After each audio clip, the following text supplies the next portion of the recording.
teman-teman Hipital saat ini sedang masuk di episode keempat. Nah, dengan saya Anita berjumpa lagi dengan teman-teman semua yang sangat setia menonton podcast kita dari episode pertama sampai episode kali ini. Nah, tentunya pembahasan di podcast kita kali ini tidak kalah menarik teman-teman, karena dibanding dari episode sebelumnya, kita kali ini pastinya mendapat lebih banyak ilmu dan wawasan, apalagi dengan pemateri narasumber hebat kita, yaitu Kak Nati, ada Kak Ima.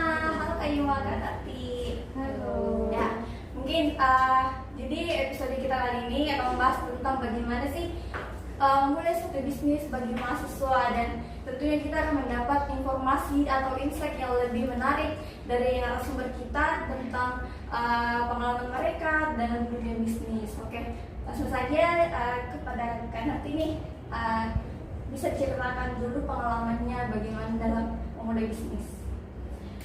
Oke, kayaknya aku perkenalan dulu Ya, kali boleh ya. perkenalkan. Oke, perkenalkan, saya Kak Nati dari Indigo ya. Oke, kalau sebenarnya memulai bisnis secara yang ini aku belum pernah, tapi pernah bisnis kecil-kecilan. Jadi pas zaman-zaman awal kuliah itu sempat tuh kayak bikin semacam ini UMKM gitu. Dan kenapa tiba-tiba aku terdorong untuk buat begitu bisnis, karena sebenarnya kita ngelihat opportunity pasar gitu ya. Saat itu saya berada di lingkungan sebuah sekolah di mana banyak anak-anak SD yang notabene gemar membeli jajanan-jajanan kecil gitu ya, jajanan pasar kayak jalangkote dan sebagainya. Nah, disitulah saya melihat peluang, wah boleh nih di tempatin jual, iya. Gitu sih awal-awalnya. Tapi pada dasarnya sekarang kan kita bergelut di dunia startup ya, dimana pada dasarnya bisnis kan terbagi dua. Ada yang basicnya konvensional atau yang kita kenal sebagai UMKM, dan ada basicnya yang digital. Nah, inilah yang kita kenal sebagai startup. Iya. Oke, mungkin gitu kalau awal. Kalau dari Kak Ima sendiri bagaimana pengalamannya nih? Atau mungkin juga disembari dengan perkenalan kita lebih dahulu. Oke Kak, halo, saya Ima, saya CEO dari Monlife.id. Nah, Monlife.id sendiri itu sebenarnya perusahaan startup yang di bidang literasi data dan bisnis, kayak gitu. Nah, memang kalau pertanyaannya kalau memulai bisnis itu ya, misalnya bagaimana saya pertama kali terjun, sebenarnya itu di zaman kuliah gitu. Karena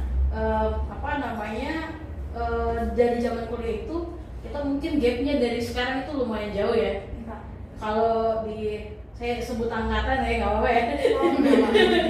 Di angkatan 2010 tuh belum ada tuh ads, content creator tuh belum kayak sekarang gitu ya.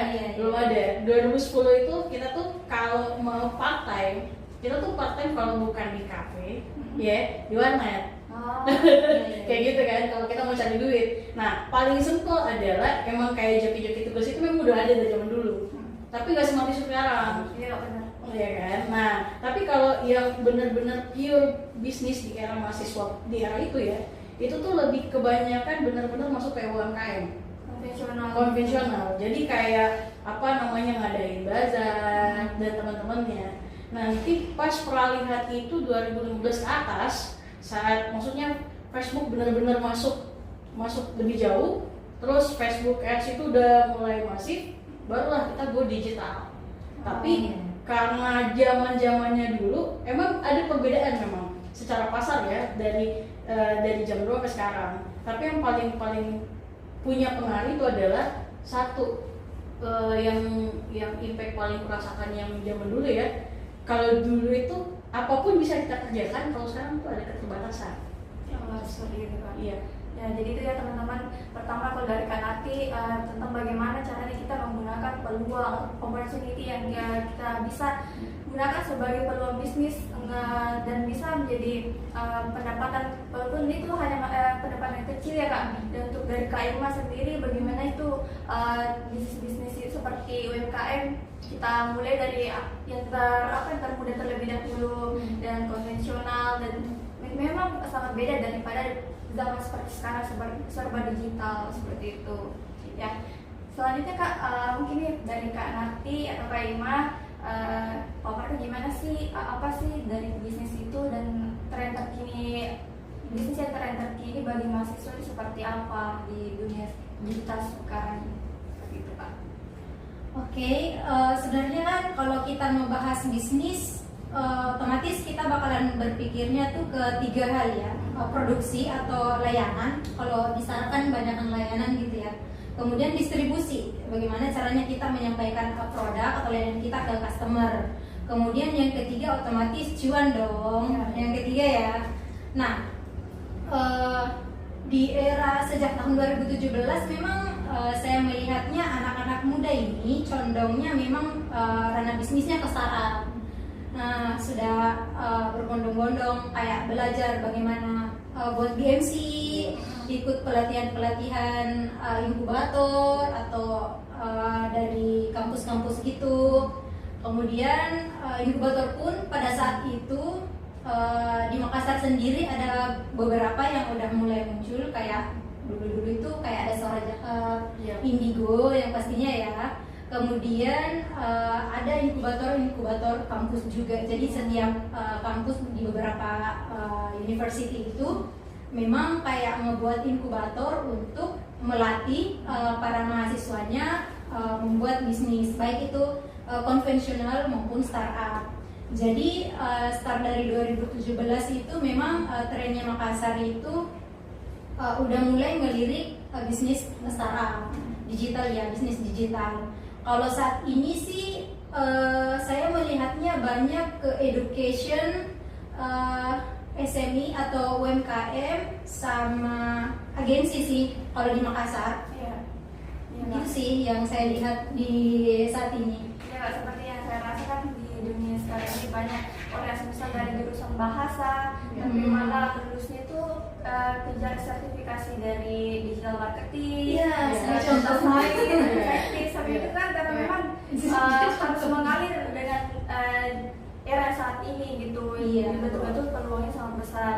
Nah, kalau dari Kak Ima sendiri bagaimana nih? Ini sebenarnya ada satu data menarik.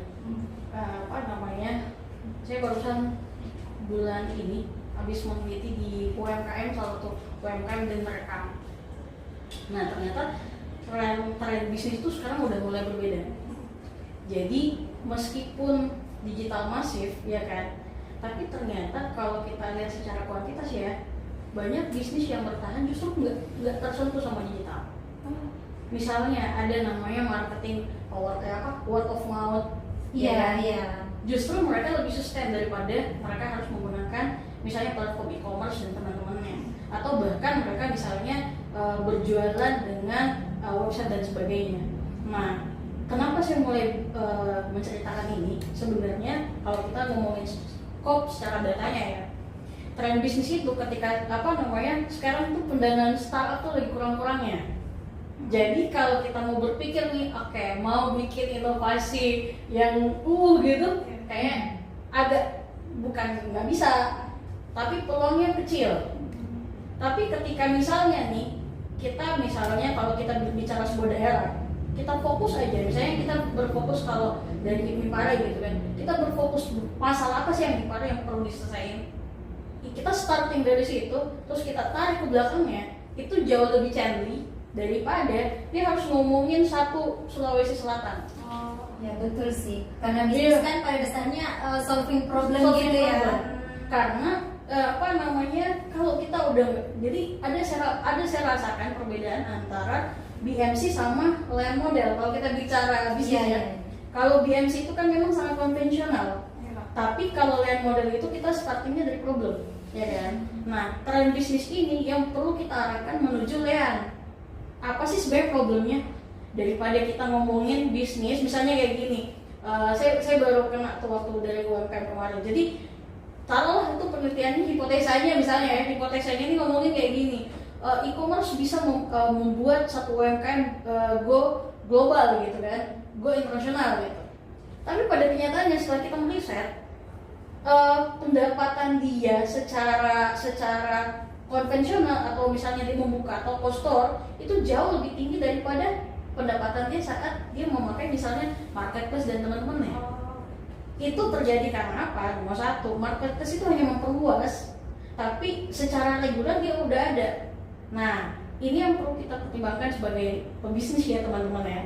Mau memperluas jaringan dulu kah? Atau mau menang di satu daerah dulu? Kayak gitu. Karena kalau mau menang satu daerah, itu risetnya nggak berhenti. Tapi kalau mau ekspansi barulah memunculkan teknologi yang lebih advance gitu. Gitu ya, karena memang kita betul-betul harus dulu fokus mana targetnya, harus dulu fokus apa masalahnya, dan tidak perlu terlalu menjalar keluar dulu supaya bisa mendapatkan semisal peningkatan pendapatan lah, semua apa. Tapi memang kita perlu dulu meningkatkan reputasi dari UMKM kita dan menyelesaikan masalah yang dihadapi dari satu tempat saja seperti itu. Oke Kak. Nah selanjutnya itu terkait dengan strategi berbisnis. Nah untuk tipsnya ini Kak, bagaimana nih supaya mahasiswa-mahasiswa yang belum pernah berpengalaman dalam membangun bisnis, dan bagaimana sih teknik pemasarannya mereka supaya lebih bisa bangun kembangkan bisnisnya dari awal hingga menghasilkan cuan sedikit demi sedikit kayak gitu Kak. Mungkin dari Kak nanti dulu. Oke, basic mahasiswa ya. Ya. Kalau dari saya sih bagusnya lihat resource-nya sih. Yang pertama, taruhlah misalnya kita punya skill desain atau apa, itu kan sebenarnya bisa banget dikawinkan dengan opportunity, dieksekusi, jadilah bisnis. Nah selain itu yang perlu kita pertimbangkan lagi otomatis kapital atau dana modal gitu. Kalau memang ada modal ya kenapa tidak gitu kan? Iya, kemudian otomatis kita juga mesti melihat waktu kita sih kalau basicnya kita mahasiswa. Kemudian otomatis memperhatikan knowledge juga. Siapa tahu kita mempunyai kayak taruh misalnya buat resep-resep kue bla bla bla itu yang kita jual. Kemudian bisa juga kita lihat jaringan kita. Nah siapa tahu om tante ada pedagang apa gitu yang bisa kita kawinkan dengan opportunity yang ada, dieksekusi, ya kan jadi bisnis lagi.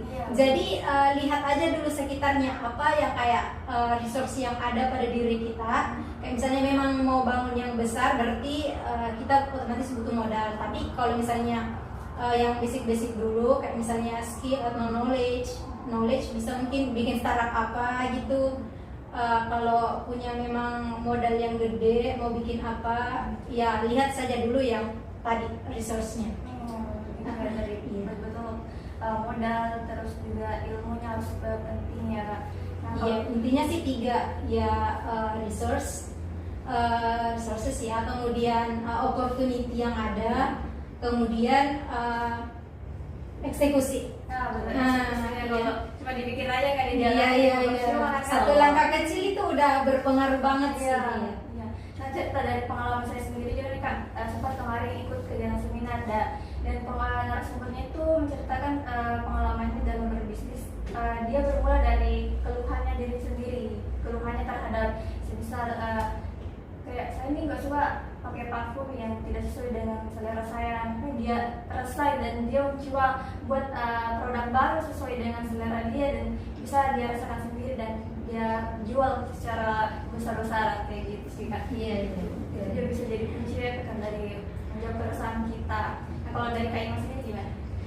Sebenarnya menambahkan dari jawaban ini udah mencakup semua gitu. Tapi kalau saya kalau kayak nanti ngomongin research, kalau kakak ngomongin soal desain sendiri, saya tambahin satu, pebisnis melupakan dirinya sendiri sebelum berbisnis. Kayak gimana tuh Kak? Contoh kayak gini, ya kan pebisnis itu ada 2 ya, Pertama dia ada ngetren, dia mengikuti, Oh, ya kan? gitu ya.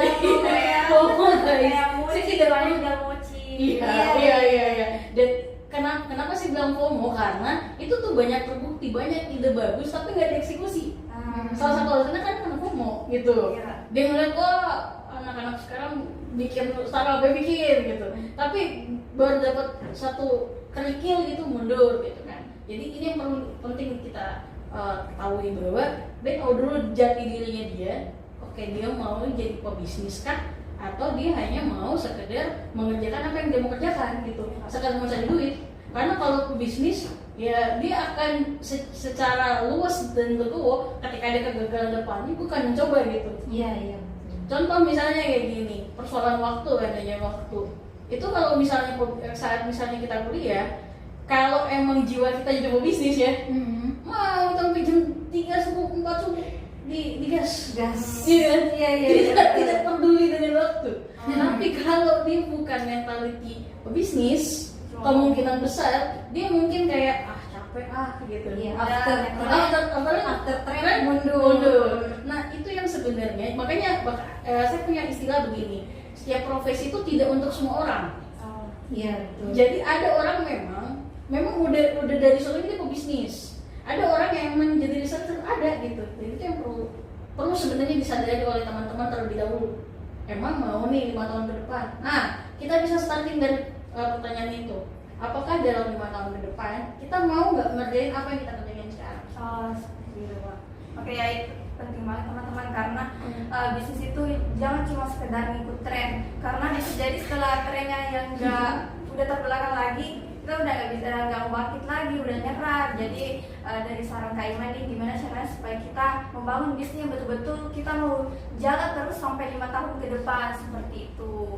Ya mungkin selanjutnya kembali tadi seperti awal kita membahas tentang jaringan ya Kak, bagaimana bisa berbisnis supaya kita mendapatkan jaringan juga yang lebih banyak gitu. Nah untuk itu Kak, bagaimana sih cara membangun relasi atau jaringan kita supaya bisnis kita bisa banyak yang kenal, bisa banyak yang lirik, nah kayak gitu. Dan sebagai mahasiswa kan pasti banyak peluang atau privilege yang harusnya digunakan, bisa berkolaborasi dengan inkubator atau UMKM ataupun startup yang lainnya supaya bisnis mereka juga bisa terbantu dan berkembang seperti itu Pak. Gimana? Kalau dari Kak Iman sendiri dulu. Kita bisa starting dengan membuka hati dan pikiran. Iya. Saya selalu start karena gini, ada dulu namanya falsafah setengah isi setengah kosong, ya kan? Kalau kita mau menambah jaringan, otomatis kan kita harus bersiap wadah kita diisi kan. Nah kita membuka itu sebenarnya. Lalu kemudian setelah itu baru kita belajar ngobrol. Nah caranya, kalau kita udah ketemu tuh 2 cara itu, mau itu secara digital kah, mau itu secara konvensional, nggak ada masalah.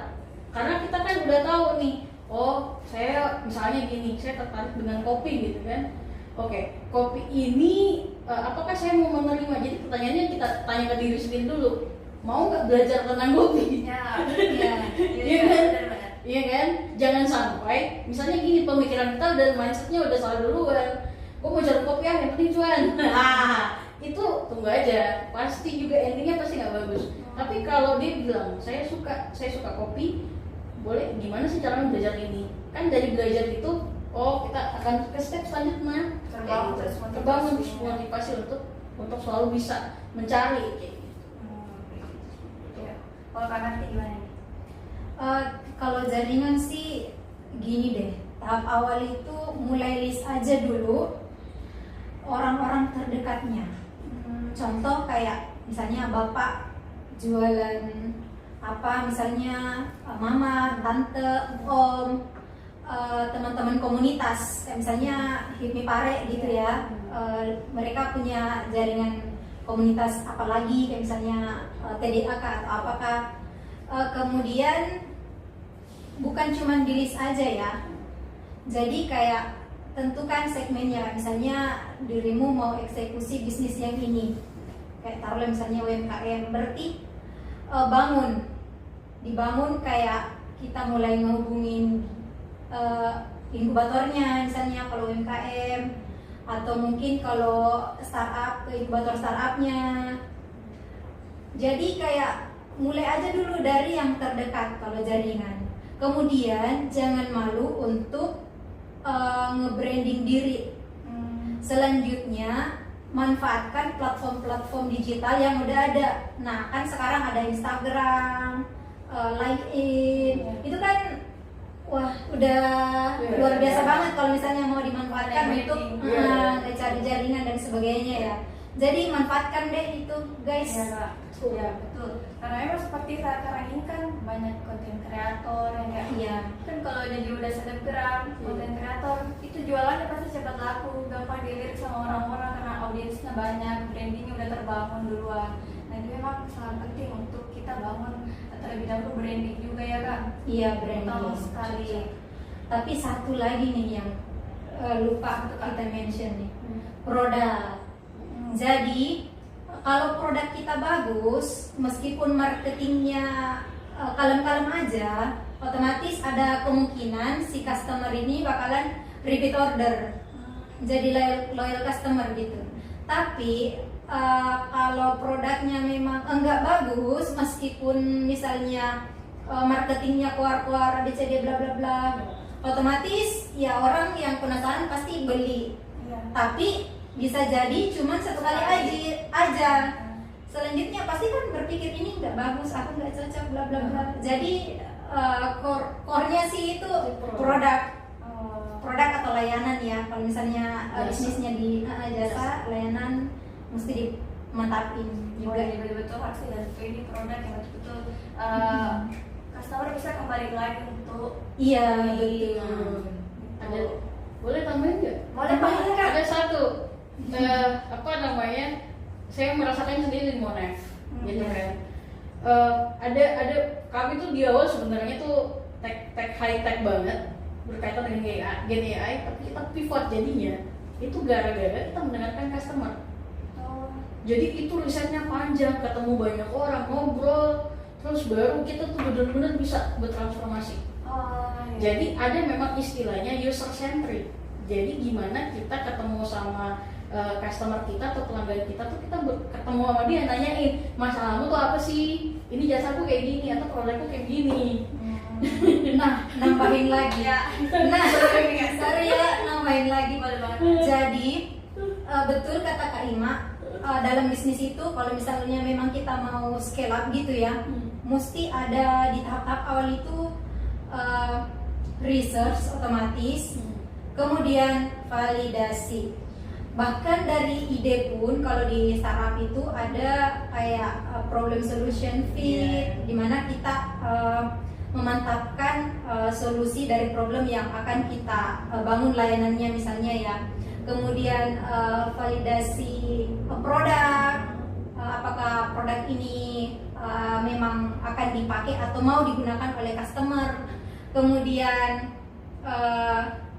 validasi bisnisnya juga, model bisnis ya lebih tepatnya, apakah memang cocoknya kayak B2B atau B2C dan sebagainya. Kemudian validasi market sih sebelum modelnya.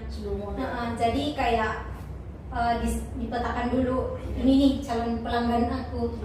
Orang kalau misalnya pakai peta kayak misalnya mau jas di Makassar aja misalnya, biasanya kan memang dia kayak marketnya niche banget. Tapi kalau memang mau di ekspansi ke jauh, biasa nggak se-niche itu. Berarti pentingnya segmentasi pelanggan ya kak. Iya, validasi juga. Validasi. Jadi meskipun jadi kan gini, itu makanya bilang tadi pebisnis tuh nggak untuk semua orang. Karena belum tentu orang punya ketahanan mental sampai sejauh itu. Karena jatuh bangunnya itu. Ini bayangin ya, ini udah bikin susah nih, udah terus tiba-tiba biasa aja. Harus menerima penolakan itu berkali-kali. Nah, ini saya tambahin dikit lagi sebelum kita ini. Justru karena kita sekarang mahasiswa nih, nggak ada tuntutan harus coba nggak ada harus tuntutan, maksudnya nggak ada adegan dewasa ya, maksud gue nggak harus bayar PBB apa dan teman-temannya tiap bulan. kalian waktunya untuk mencoba. Gagal, coba lagi, gagal, coba lagi. Kenapa? Karena resiko kerugiannya itu nggak terlalu sebanyak ketika kalian udah selesai, udah lulus. Wah. Karena kalau udah lulus tuh ya pertanggungjawaban sama orang tua dong. Itu yang gue bilang ada dewasa. Jadi ya kan, tiba-tiba ngurus pajak, tiba-tiba diminta bill rekening buat listrik dan teman-temannya. Itu kan di saat mahasiswa belum ada kayak gitu. Belum seberat itu. Jadi coba aja, gas aja kayak gitu. Betul-betul digempur harus ya kan di masa jadi Ya, mahasiswa. visi. Iya. Ya itu teman-teman, pokoknya manfaatkan waktu kalian jadi mahasiswa sekarang ini. Boleh kalian membawa waktu setelah kerja baru mau gempur habis-habisan kan membawa waktu gitu. Jadi ya gimana nih Kak untuk motivasinya teman-teman yang mau bangun bisnis nih? Gimana supaya mindset wirausaha mereka terbangun dan bisa jadi bisnis juga? Mungkin dari Kak Irma nih. Sebenarnya ada satu motivasi yang paling bagus. Saya baca satu buku tuh bagus banget, David Epstein ya. Itu yang dia bilang gini, gagal itu adalah cara terbaik untuk belajar, ya kan? Nah, kalau kita based on data, kemarin Sritex hampir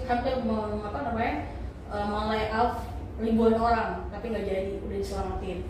Tapi secara startup company ada sekitar 50-60 ribu PHK di Jakarta gitu, ya kan? Yang kedua, Gen Z itu merupakan penyumbang terbanyak dari angka pengangguran, ya kan?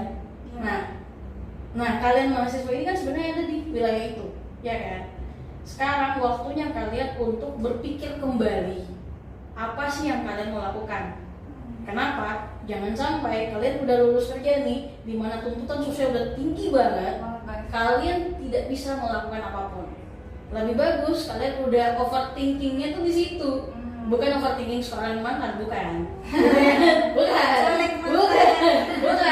Daripada punya banyak second account, kalian kejadian di tim saya banyak second account yang gimana cara daripada punya second account, ya udah coba cari belajar. Manfaatkan waktu yang ada sekarang itu untuk belajar skill baru gitu kan. Manfaatkan untuk ikut komunitas, manfaatkan untuk bertemu orang, manfaatkan media sosial untuk bertanya tentang banyak hal. Iya kan? Karena dulu kalau kita nyambung dari pertanyaan sebelumnya ya, mencari relasi kan tuh startingnya dari situ gitu. Kita mulai kayak bertanya, halo saya ini, boleh nggak ngajakin ngobrol tentang ini? Karena bisa jadi itu jadi ide bisnis. Iya Pak. Kayak gitu. Nah kalau itu motivasi dari Kak Irma teman-teman. Kalau dari Kak Nati sendiri gimana motivasi wirausahanya untuk para mahasiswa? Kalau dari saya sih sebenarnya simpel aja. Lihat ke diri, lihat peluang, dan eksekusi. Akan tetapi kalau memang benar-benar mau berbisnis, perhatikan di mana lingkungan kita berada. Karena lingkungan itu sangat memotivasi guys ya. Jadi kalau misalnya kita berteman atau ada di lingkungan community bisnis, otomatis meskipun pada dasarnya kita belum ada motivasi atau nggak ada basic, nggak ada mindset bisnis, secara nggak langsung bakalan kepupuk tuh. Kayak oh iya, aku juga deh mau jualan ini, bla bla bla. Kayak teracuni Iya betul. Jadi 4 tadi itu lingkungan di mana kita berada, melihat ke diri sendiri juga, kemudian peluang dan kemampuan kita untuk eksekusi. Jadi meskipun yang ke semuanya ini ada, yang ketiga-tiganya tadi, tapi kita nggak eksekusi, nah itu tetap nol. Jadi keempatnya mesti berbarengan gitu. Oh ya. Nah kita kembali lagi untuk gimana nih caranya, kan kalau selesai nih teman-teman udah punya bisnis. Nah untuk para mahasiswa kan pasti budgetnya yang kayak terbagi, ada yang untuk biaya hidup, untuk ke kampus, segala macam, bayar kos. Nah itu gimana cara kelola keuangannya kalau untuk bisa juga disisihkan untuk membangun bisnis? Mungkin ada tips dari Kak Ima atau Kak Nati, boleh nih Kak Ima dulu. Tipsnya pertama adalah membagi layar-layar. Jadi layar-layar kan gini, kalau sebagai mahasiswa tuh tanyain dulu, kita ini by base biaya orang tua kah, based on beasiswa kah, atau based on biaya pribadi? Karena itu akan berpengaruh. Kalau misalnya kalau kita biaya dari orang tua atau dari beasiswa, kemungkinan besar kan kita ada tabungan ya. Tabungannya itu yang dihitung-hitungin, kayak kalau yang pernah nonton Home Sweet Loan itu mirip tuh. Jadi dia punya spreadsheet ya kan, yang dia hitungin tuh, bahkan dia mau makan aja dia sekian. Nah itu ada perhitungannya. Tapi kalau kalian misalnya memang biaya sendiri, kan ada juga mahasiswa yang saya temukan dia biaya sendiri kan. Nah kalian itu sekuat-kuatnya, karena jangan memaksakan diri juga. Tepar ya siapa yang mau biayain, ya nggak sih? Tapi sekuat-kuatnya iya ada gitu. Dan di era aku tuh yang banyak yang kayak gitu. Tipes nggak kan? Enggak, jadinya dia nilai kuliah. Oh iya. Jadi kalau ada orang bilang 7 tahun malas, nggak tentu. Ada orang-orang yang memang itu karena dia nggak bisa bayar SPP, kita harus pahami itu. Ya udah dia akhirnya misalnya 1 semester dia calo, tapi bener-bener dia cari duit di situ untuk membiayai 2 semester berikutnya. Bukan berarti dia tidak mampu untuk dapat beasiswa, tapi mungkin kita nggak tahu situasi individu itu kayak gimana. Jadi kalau memang kita mau itu mengelola keuangan dengan baik, lihat situasi keuangan pribadi dan keluarga dulu, lalu berangkat dari bikin layer-layernya. Nah setelah layer-layernya itu ada, konsisten untuk keep beberapa persen buat, misalnya contoh gini, taruhlah 100.000 gitu kan, 100.000. Misalnya kita akan secara reguler mendapatkan 100.000 setiap minggu atau setiap bulan. Nah kita udah safety 10% itu buat bisnis. Yang selebihnya nggak bisa diganggu gugat. Kayak gitu. Nanti yang 10%-nya ini yang biarkan nambah-nambah. Tapi kecuali beda lagi sama yang benar-benar yang kayak mau ambil resiko nih, ya kan? Dia mau siap gitu ya silahkan, tergantung kesiapan mental pebisnisnya. Gitu ya. Kayak gitu. Berarti betul-betul harus persiapkan nih. Pertama kita tahu dulu nih kita basicnya sumber dananya dari orang tua atau biaya sendiri ataupun juga beasiswa. Nah juga itu penting untuk mentalitinya dibangun dulu, apakah kita siap menghadapi kenyataan ke depannya atau tidak gitu teman-teman. Nah untuk kalau tips dari Kak Nanti gimana nih mengelola keuangannya? Mengelola keuangan sebenarnya kalau dari saya pribadi memang mesti dibagi sih. Kalau untuk uang pribadi atau dalam hal ini yang kita gunakan sehari-hari, yang pertama kita mesti budgeting ya teman-teman. Jadi kita mesti tahu apa pengeluaran wajib kita setiap bulannya dan berapa. Kayak misalnya ya yang wajib biasa kan kayak listrik, air. Kalau mahasiswa sih mungkin masih masih sepaket sama kos. Tapi intinya petakan yang mana kebutuhan bulanan tetap, yang mana yang berubah. Jadi budgeting lah, kayak misalnya tadi listrik 100.000, ini segini. Kemudian catat pengeluarannya, dicatat. Jadi kedepannya kita bakalan tahu rata-rata penggunaan duit saya 1 bulan tuh sekitaran 1 juta misalnya. Nah ini bisa kita jadikan patokan lagi untuk bulan-bulan berikutnya. Jangan lupa di budgetingnya disertakan kayak misalnya budget sedekahnya itu udah masuk juga. Kemudian budget jalan-jalan dan sebagainya, pokoknya hitung semua di situ untuk yang pribadi. Kemudian untuk bisnis biasanya orang-orang itu bikin financial projection, di mana dalam financial projection itu kita bisa bikin kayak pemetaan gitu ya, sekian persen untuk dana bangun produk atau ngebuat layanan dan sebagainya. Kalau disarapkan biasanya produk ya. Kemudian berapa persen untuk marketing. Kemudian terakhir berapa persen untuk operasional. Nah itu nggak bisa dilupakan juga, meskipun produknya bagus marketingnya, tapi operasional ini penting juga. Iya kan kalau nggak ada gaji operasional gitu kayak gaji karyawan lah ya contohnya, ya bisa nggak jalan bisnisnya. Iya, jadi intinya itu sih, lebih ke budgeting kalau untuk pribadi, kemudian buat financial projection kalau memang mau bikin bisnis besar ke depannya. Oh gitu. Jadi dari Kak Nanti sendiri nih tipsnya gimana cara supaya kita budgeting dulu, bagi dulu nih uang dari kita untuk dibagi ke pribadi dulu, terus untuk juga bisa diinvestasi ya Kak, Iya. investasi terus sedekah untuk kebutuhan pribadi lainnya. Nah setelah itu nanti jika ada dana yang lebih ataupun sedikit bisa digunakan untuk membangun bisnis seperti itu. Boleh kan Kak? Boleh. Saya dari cerita Kak Nanti itu saya ingat, saya waktu sebelum di Makassar kan saya sempat merantau lama. Saya lama di Bandung gitu. Nah di Bandung itu saya pernah di 2022 ada kejadian. Saya ketemu salah satu mahasiswa dari salah satu kampus besar lah di Bandung. Terus dia bilang kayak gini, dia udah jadi entrepreneur waktu itu. Wah. Iya kan, jualannya apa teh? Seriously, teh apa? Yang bikin saya ketawa adalah dia bikin teh itu di tengah pasar tradisional, dan dia sebenarnya unique selling pointnya apa? Dia membawa buku-buku filsafat Ottoman, Turki. Jadi, ya kan, pada konsepsinya adalah boleh nggak sih kita belajar tapi di tengah pasar di mana ada gorengan dan teh? Akhirnya dengan ide bisnis ini yang dia bilang pemasukannya itu tidak maksudnya mungkin sekitar 2 juta profitnya karena kan HPP dan teman-temannya kan.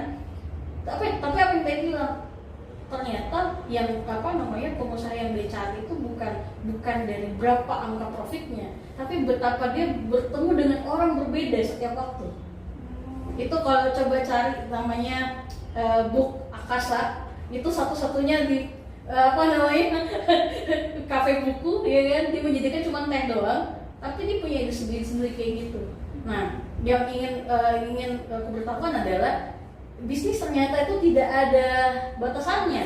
Iya, bahkan jual teh aja ternyata dia udah bisa ketemu banyak orang, bahkan itu orang ngejar ke tempat itu hanya untuk mendapatkan experience minum teh, baca buku filsafat di tengah pasar. Betul-betul unik ya, Iya. unik gitu dibanding usaha-usaha yang lainnya. Betul. Dan itulah kenapa kayaknya Bandung menurutku ya, kenapa dia anak mudanya itu betul-betul kreatif, karena dia bisa mengolah itu jadi sesuatu yang sangat menarik. Kayak gitu. Ya, jadi pengen nambah lagi. Mungkin pada saat orang bilang itu nggak mungkin, tapi as entrepreneur kita melihat ada celah di situ yang bisa kita masukin. Yang belum tentu orang bisa lihat. Belum tentu bisa orang lihat. Jadi ketika misalnya contoh, ketika saya di filmmaker gitu, saya ingat banget waktu itu saya ekspansi pemutaran film Makassar di Nusa Tenggara. Waktu itu orang bilang kayaknya kita nembus 500 gitu.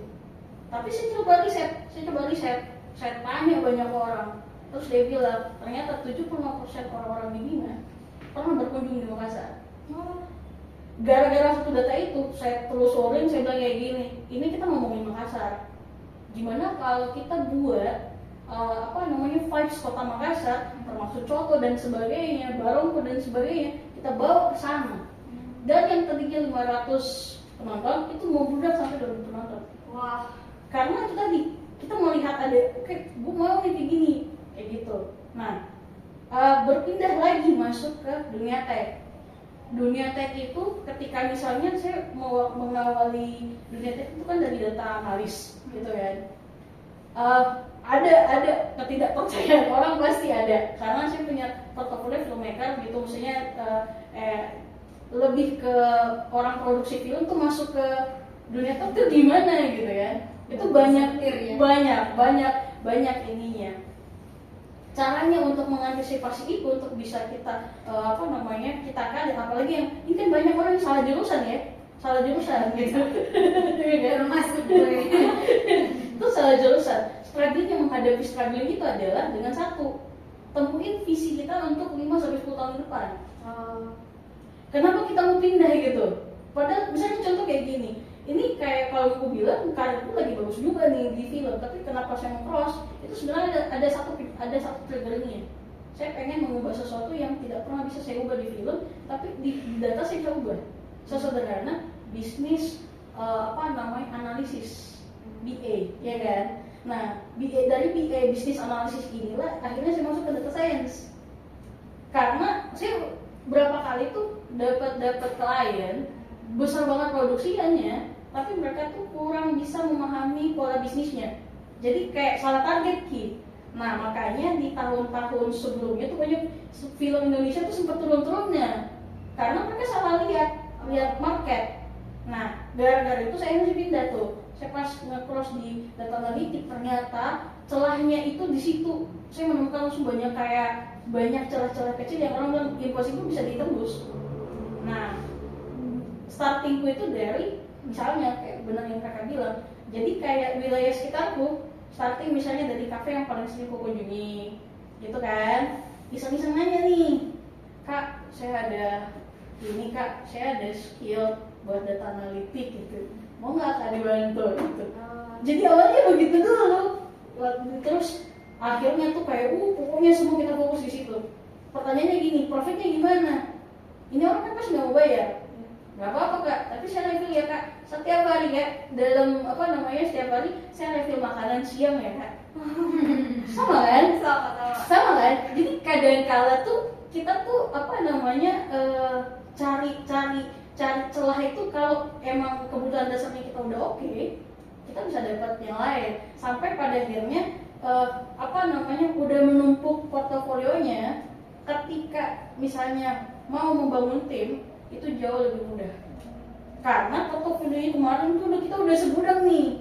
Jadi pada saat mau membangun tim ini kita hanya tahu saya harus mencari ini. Meskipun pada saat di tim lagi itu banyak kendalanya. Karena dia begini.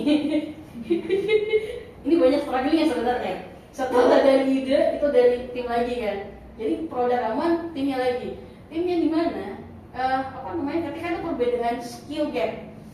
Misalnya gini, taruhlah ya kita udah punya pengalaman misalnya berbisnis 6 tahunan sama orang yang baru fresh graduate tapi kayak gue mau bisnis nih, gue pengen gini nih, tapi dia gak punya ketahanan mental tadi. Itu tuh sangat jelas sekali di ruang bekerja bahwa ketika kau tidak punya mentality yang kuat dengan orang-orang yang memang sudah punya mentality kuat. Contohnya kalau orang yang newbie ya, biasanya dia tidak mau menurunkan egonya untuk kembali belajar. Ya. Tapi kalau orang yang udah pengalaman tinggi, biasanya meskipun dia udah tapi dia mau tunggu dulu, ini medannya gimana? Ya, Pak. Masih mau mempertanyakan kayak gitu, dan itu dinamika yang akhirnya ketika saya membangun kembali tim, jadi berapa kali saya punya tim akhirnya ambruk gara-gara itu, saya menemukan satu treatment yang oke, ternyata sekarang orang lebih banyak mau didengarkan, ya kan? Jadi ada satu sesi di Monef sendiri itu kita tuh hanya ngomongin masalah saja. Contohnya nih, ya meskipun produk kami misalnya tentang literasi data dan edutech dan sebagainya ya, tapi saya menanyakan ke mereka, kamu keadaannya gimana? Keluargamu aman nggak? Nangis nggak tuh Kak?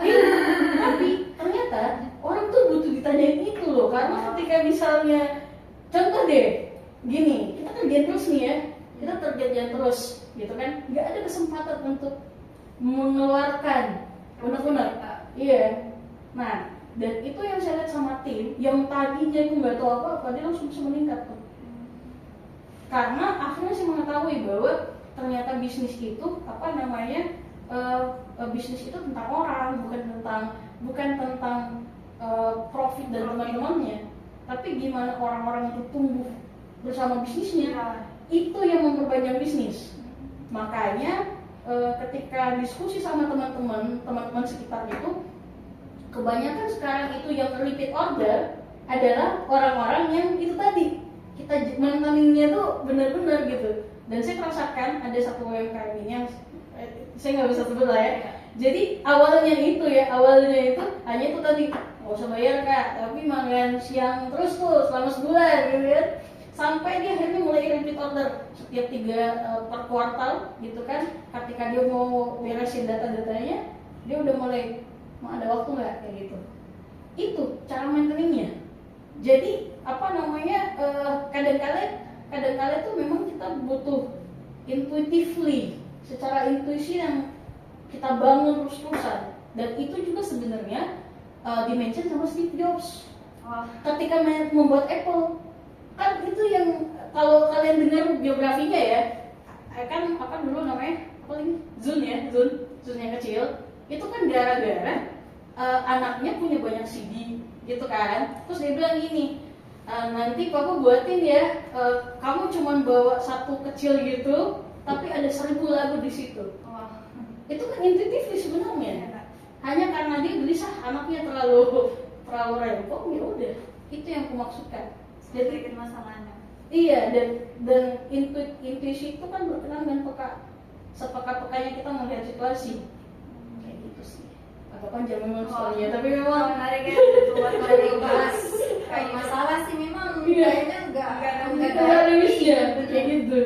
Ya, jadi itu ya teman-teman, tantangannya itu salah satu, pertama kita harus lebih peka terhadap intuisi kita, cari celah juga dan setiap masalah, dan juga yang kemudian tadi pertama celah-celah yang seperti kita punya kesalahan apa namanya pembuatan film tadi bisa kita dapatkan dengan cara lain, dan juga kayak gitu sih ke teman-teman sudah disampaikan tadi banyak dari Kak Ima. Ya, mungkin Kak Lati juga boleh.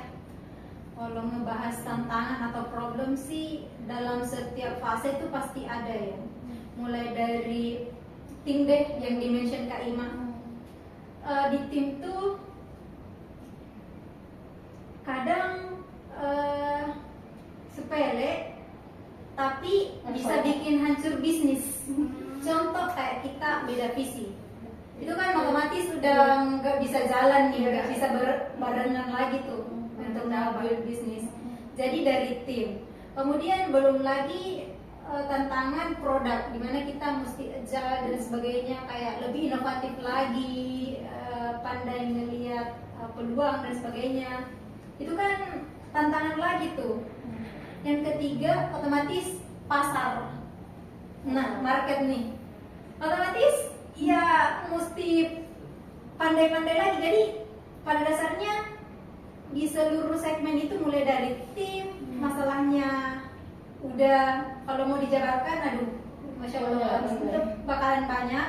Kemudian dari segi produk pasti ada juga, dari segi market apalagi kayak misalnya produk kita kayak misalnya, kok tiba-tiba nggak laku ya, otomatis kan itu problem banget ya.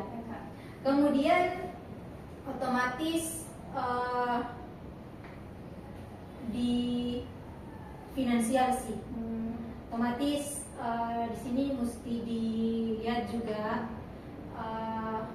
udah berapa nih profitnya, bla bla bla, kayak istilahnya di maintain, di monitoring sih, supaya kalau memang waktunya untuk pivot kita pivot, kalau memang waktunya sudah ganti produk kita ganti. Jadi jangan bersikeras kepala gitu ya, jangan keras kepala kalau memang sudah tidak laku masih dipertahankan, ini mesti dipertahankan karena saya yang bikin. Oh enggak gitu. Bisnis itu mesti jeli lihat opportunity, peluang, dan agile sih. Ya itu teman-teman, kalau dalam bangun bisnis terutama dalam secara tim ya Kak, itu elemen yang paling penting adalah satu visi dulu, satu tujuan supaya semuanya bisa berjalan sesuai dengan apa sebenarnya yang kita capai gitu. Ya sih, kalau tim aman sih kayaknya udah bisa, yang ketiga poin tadi tuh ya, bisa udah ya lancar jaya deh.